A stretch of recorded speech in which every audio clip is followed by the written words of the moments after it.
The verse of the day is Genesis 6:9, and it says, "This is the account of Noah and his family. Noah was a righteous man, the only blameless person living on earth at the time, and he walked in close fellowship with God."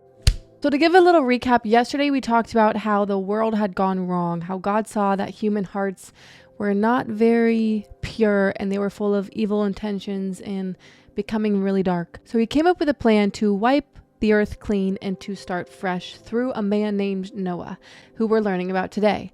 Noah is the one who built the ark. God instructed Noah, which we're going to learn about tomorrow, gave him all the details about how to build the ark so that he could flood the earth, start fresh, and rebuild humanity. I think my favorite statement in today's verse is that he walked in close fellowship with God. How do you become righteous in any sense? Walking in close fellowship with God. That is a prerequisite to being righteous. And you might be like, okay, what is righteousness? Righteousness is being in right standing with God. So in order to be in right standing with God, you have to be in relationship with him. You have to walk in close fellowship with him. And what does fellowship mean? Fellowship means friendship, companionship, doing life with someone, being in close relationship with someone, having similar interests with someone. I think a funny comparison is, think of anyone that you're close with, your best friend. In order to be in right standing with a best friend, you probably have to have a close relationship. You probably have gotten to know each other, have built history with one another, have maybe had conflict resolution, have shown each other love and support, are listening to what each other need. I know this can be different because it's obviously God. Obviously God tells us things that are corrective and showing us how to live, and our friends don't normally do that, but they should. They should have your blind spots, right? They should call out areas where you can grow. In order to be seen as a best friend or to be in right standing for a friend, you have to walk in close fellowship with them. You have to do life with them. And it's the same with God. In order to be in close relationship with God, you have to walk with him, get to know him, build relationship. And the more you build relationship and learn God's heart and his character, the more you're going to be in right standing, because you're going to be learning what his character is, learning what the standard is, learning what he says to not do, so that you can be more obedient, because his rules are really only there to protect you. Now, obviously, when Adam and Eve cursed the world, sin came into the world, humans became evil by nature. This is why God wiped the earth clean and why he only saw Noah as righteous. It's very clear that human beings have a heart issue, which is why Jesus came. Jesus came to restore our heart back to its original design through right standing relationship with the Holy Spirit, because Jesus gave us the Holy Spirit because he conquered death.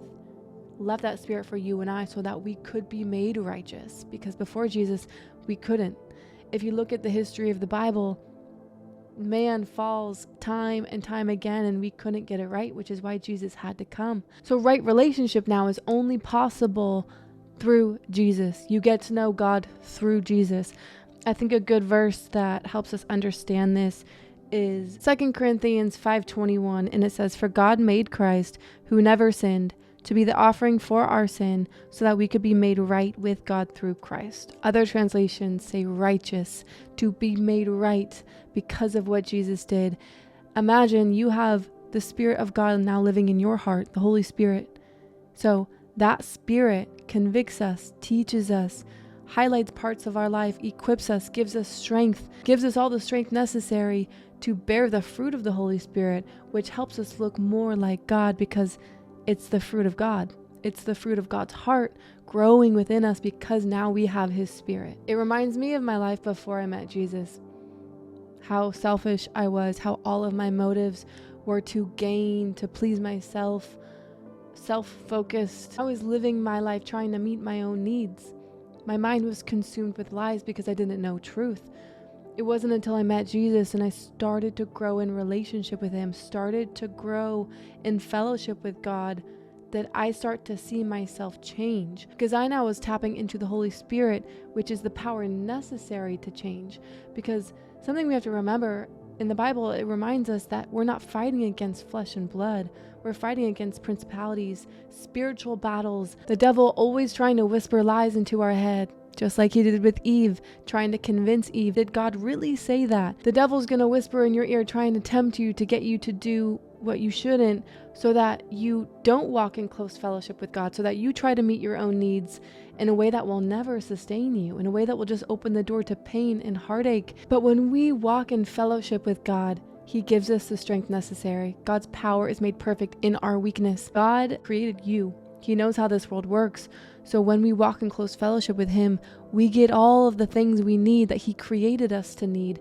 And we were created in His image. We were created to do life with Him. So when we don't, we're living below the standard of who we were created to be. Our identity is shrinking because sin shrinks your identity. Sin brings death to your identity. But when we are in close fellowship with God, He revives our identity. He revives our spirit, helps us become more righteous, more like Him, which is the way to everlasting life, not only eternally, but you can tap into everlasting life today on earth as it is in heaven. In order for it to be as it is in heaven on earth, you and I have to grow with God, lean on God's strength in our lives. Okay?